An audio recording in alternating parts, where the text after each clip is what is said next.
Voilà, c'est une joie pour moi d'être présent parmi vous ce matin et d'avoir le privilège de partager la parole de notre Dieu. Et avant de vivre ensemble ce moment, je vais prier pour demander l'aide à notre Seigneur. Seigneur, nous ne sommes chacun que des vases d'argile, bien inutiles, à moins que ta présence vienne nous remplir. Et Seigneur, ce matin, nous avons besoin à la fois que ton esprit vienne sur moi pour que je puisse parler fidèlement de toi. Et nous avons aussi besoin que ton esprit vienne toucher encore nos cœurs, comme au premier jour où tu nous avais touchés. Alors Seigneur, viens ce matin, par ton esprit, ouvrir nos oreilles, ouvrir notre cœur, entendre ce que tu as à nous dire. Fais-nous du bien, Seigneur. Nourris-nous ce matin de ta parole. À commencer par moi, qui a la charge de l'annoncer. Dans le nom de Jésus. Amen.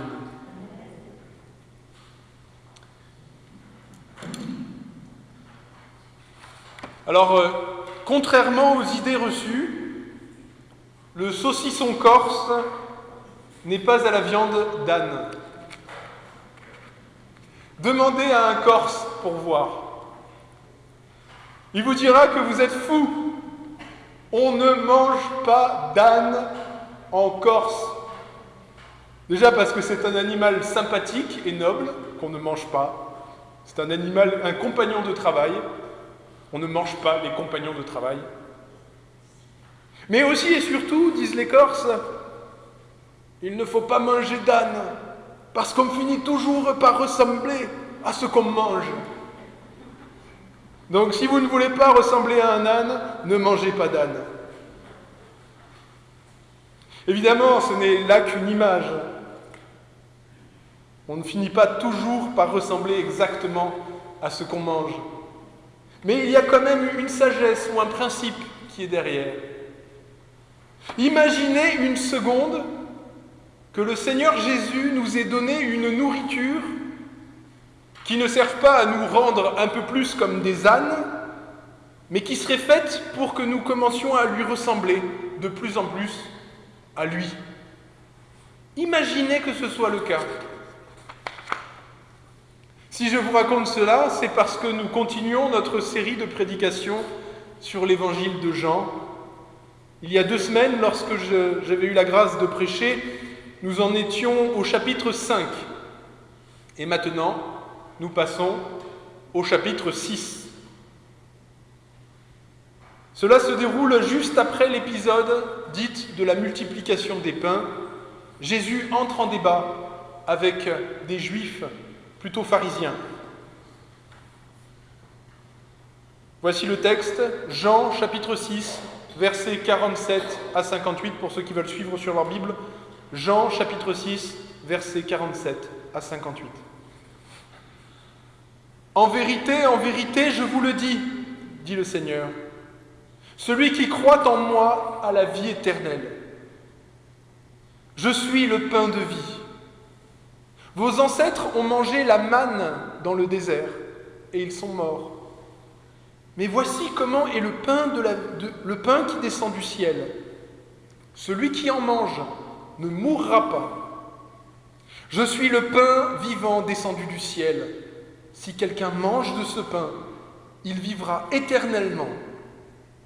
Et le pain que je donnerai, c'est mon corps, que je donnerai pour la vie du monde. Là-dessus, les Juifs se mirent à discuter vivement entre eux, disant « Comment peut-il nous donner son corps à manger ?» Et Jésus leur dit « En vérité, je vous le dis, si vous ne mangez pas le corps du Fils de l'homme, si vous ne buvez pas son sang, vous n'avez pas la vie en vous-même. Celui qui mange mon corps et qui boit mon sang a la vie éternelle, et moi je le ressusciterai le dernier jour. En effet, mon corps est vraiment une nourriture, mon sang est vraiment une boisson. Celui qui mange mon corps et qui boit mon sang demeure en moi, et moi je demeure en lui. Tout comme le Père qui est vivant m'a envoyé et que je vis grâce au Père, ainsi celui qui me mange vivra grâce à moi.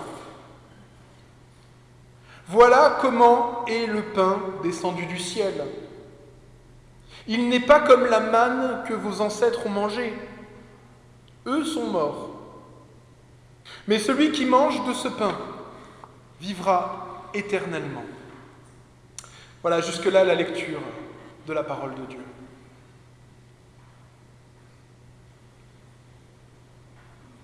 Alors le contexte, comme je l'ai dit très rapidement, c'est juste après que Jésus ait fait ce miracle extraordinaire où à partir de quelques pains et de quelques poissons, il a multiplié et a nourri une foule de 5000 personnes qui étaient venues l'écouter. Juste après cela, la foule était tellement subjuguée par le miracle de Jésus qu'ils ont voulu presque commencer une révolte contre les Romains et prendre Jésus et le proclamer roi d'Israël. Mais Jésus, voyant quel était le projet des gens qui l'entouraient, est parti.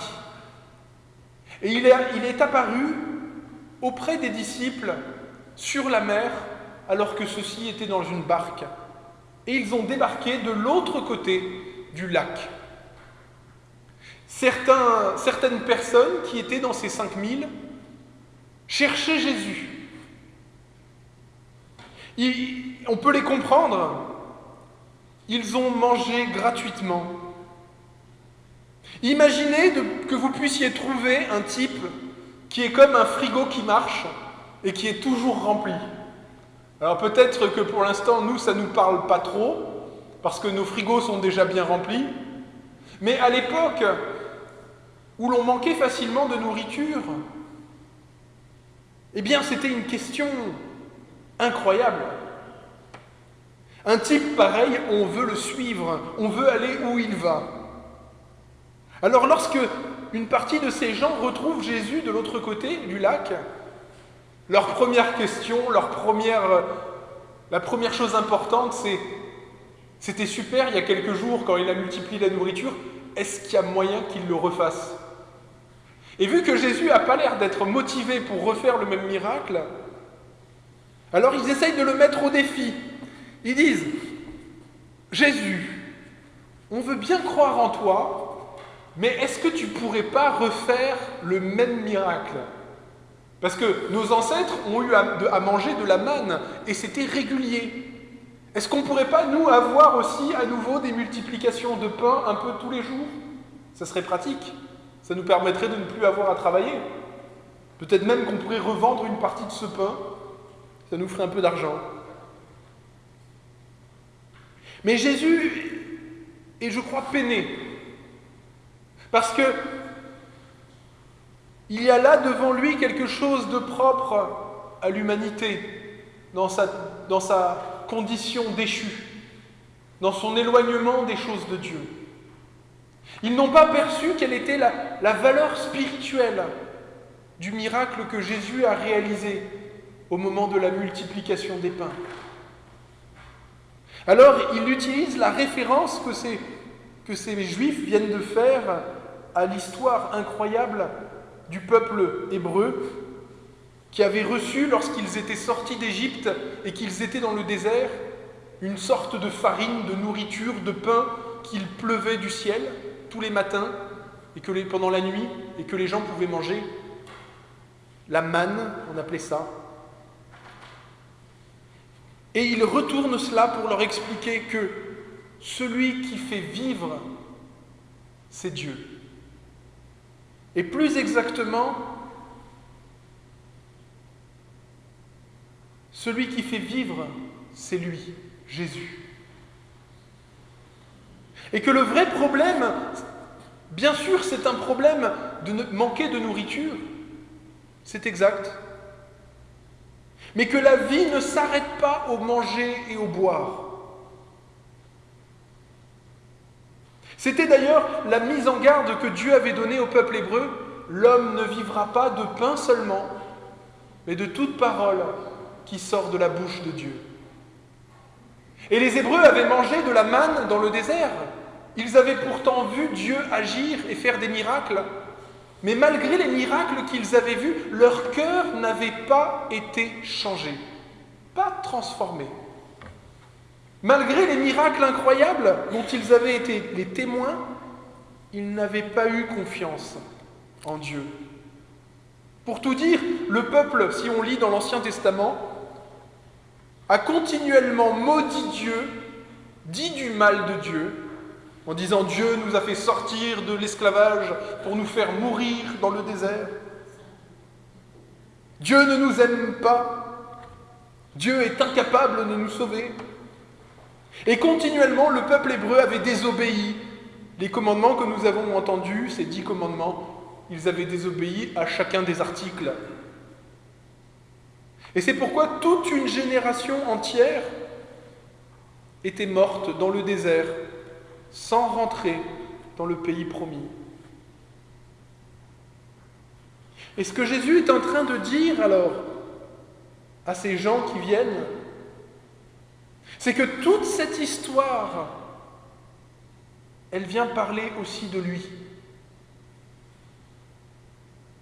La signification profonde de cette histoire où le peuple hébreu a été délivré de l'esclavage et était en marche vers un pays promis, et que ce peuple a reçu la vie et gardé la vie grâce au pain qui descendait du ciel, tout cela était une image que Dieu a permise et conduite pour faire comprendre ce qu'il allait faire 1200 ans plus tard. Et même, encore même plusieurs milliers d'années plus tard, à nous qui sommes là. Dieu ne nous a-t-il pas, nous aussi, délivrés de l'esclavage, du péché, du monde, de Satan et de la mort? Ne sommes-nous pas, pour le temps d'une vie, dans ce désert, dans ce monde plein de souffrances et d'épreuves, en marche vers le pays que Dieu a promis? Et comment garderons-nous la vie dans ce désert? Comment resterons-nous, non pas seulement physiquement vivants, mais spirituellement vivants? Quel sera l'aliment spirituel qui nourrira nos vies dans ce désert spirituel où nous ne voyons pas encore de nos yeux les promesses de Dieu, où au lieu d'un monde plein de paix et plein d'amour, nous voyons ce monde plein de guerre et de souffrance, où le règne de Dieu ne nous paraît pas encore visible? Nous prions encore « Donne-nous aujourd'hui notre pain de ce jour ». Nous prions que ton règne vienne, mais nos yeux ne le voient pas encore.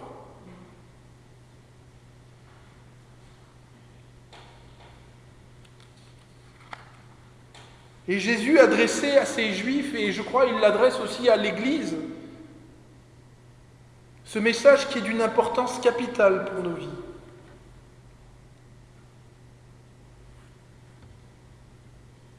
Jésus, et plus exactement son sacrifice, son corps et son sang versés pour nous, son amour immense, cette intimité extraordinaire qu'il nous offre par la connaissance de son sacrifice à la croix, c'est l'aliment pour notre vie. C'est l'aliment de base pour notre vie ici-bas sur terre, jusqu'au jour où nous entrerons dans le pays promis. Si nous ne mangeons pas continuellement par la foi le corps et le sang de Jésus crucifié pour nous il y a 2000 ans, nous ressemblerons à ce peuple hébreu qui n'est pas entré dans le pays promis. En tout cas, cette génération qui avait été délivrée n'est pas entrée. C'est la suivante qui est entrée. À ceux qui ont gardé la vie physique, mais qui ont perdu la vie spirituelle. Jésus, à travers ses paroles, celui qui mange ma chair et qui boit mon sang a la vie éternelle, et je le ressusciterai au dernier jour. car ma chair est vraiment une nourriture et mon sang vraiment une boisson. Pointe du doigt qu'il s'est vraiment donné entièrement pour nous. Nous sommes le seul peuple sur terre qui porte son nom. Nous sommes le seul peuple sur terre qui mange du pain et du vin associés à la présence de son corps et de son sang. Jésus a voulu, ce discours qu'il a fait n'a pas un lien, n'est pas directement parlant sur la Sainte Seine, mais la Sainte Seine que nous vivons dimanche après dimanche, ou du moins une fois par mois, ou de temps en temps quand nous pouvons la faire, est quelque chose que nous faisons en rapport avec ce discours de Jésus, où Jésus nous dit, chaque jour de votre vie, souvenez-vous de ce que j'ai fait pour vous. Que ma présence, que mes paroles, que moi, je sois votre vie. Nous nous nourrissons de tellement de choses. Nous nous nourrissons des peurs du journal, nous nous nourrissons des séries sur Internet, nous nous nourrissons de toutes sortes Nous nourrissons notre âme de toutes sortes de choses. Et nous finissons bien par ressembler à ce à quoi nous nous nourrissons le plus. Celui qui regarde de la pornographie devient un obsédé.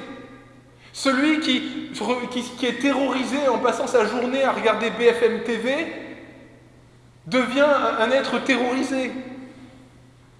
Mais si on est nourri de Jésus, et si nous laissons Jésus nous nourrir, alors nous devenons un chrétien.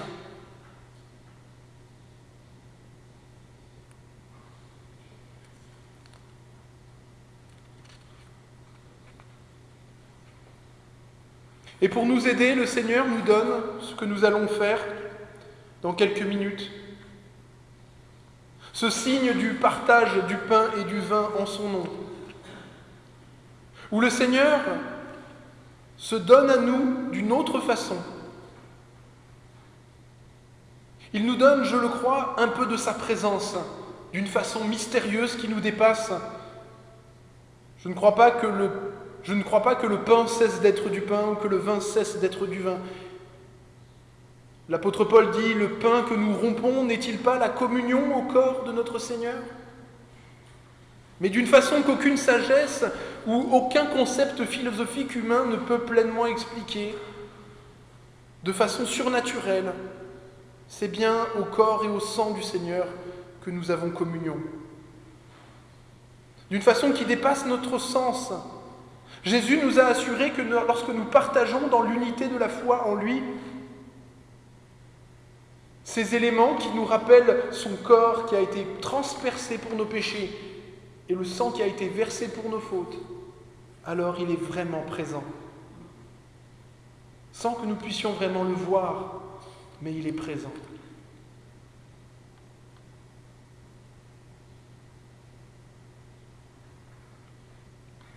Cela doit nous aider à attraper cette promesse, à nous rappeler que c'est Jésus qui est là pour nous nourrir, pour nourrir toute notre vie.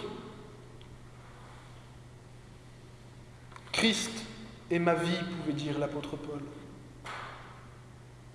Évidemment, qui de nous peut dire Christ est toute ma vie ? En tout cas, il est appelé à le devenir. Jésus, plus notre foi grandit, et plus Jésus devient notre essentiel. Plus il devient une partie de nous, et plus mystère insondable, nous devenons nous aussi une partie de lui.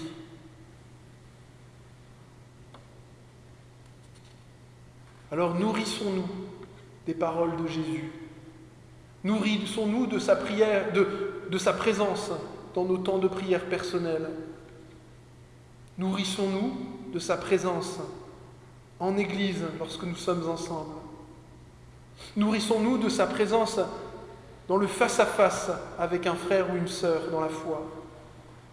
Nourrissons-nous de sa présence lorsque nous partageons le pain et le vin en sa mémoire. Et nous ressemblerons petit à petit, de plus en plus, à Jésus. Je vous laisse une question à méditer cette semaine. Quel est l'aliment de base avec lequel je remplis ma vie? Quel est l'aliment de base avec lequel je remplis ma vie?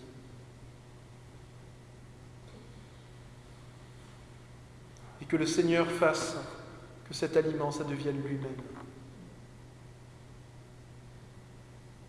Car la vie éternelle est pour ceux pour qui cela devient vrai, petit à petit. Voilà, maintenant je vais prier pour que nous nous remettions dans le Seigneur. Seigneur notre Dieu, que tes paroles semblent mystérieuses, à moins que vous ne mangiez mon corps, que vous ne buviez mon sang, vous n'entrerez pas dans le royaume. Mais Seigneur, tu nous as nourris de façon spirituelle, avec un pain plus extraordinaire encore que celui que les Hébreux avaient mangé lorsqu'ils étaient dans le désert. Toi, tu nous nourris, Seigneur, dans ce monde plein de souffrances et de guerres et de maladies. Tu nous nourris, Seigneur, de ta présence. C'est ce qui est le pain, Seigneur, de notre existence. C'est ce qui nous aide, Seigneur, à nous sentir vivants, à être spirituellement vivants, à avoir les yeux tournés vers toi et le monde et les promesses que tu feras advenir. Nous le croyons. Nous savons que c'est vrai. Alors bénis-nous, Seigneur, et sois présent avec nous encore ce matin, et pour tous les jours qui viennent. Amen.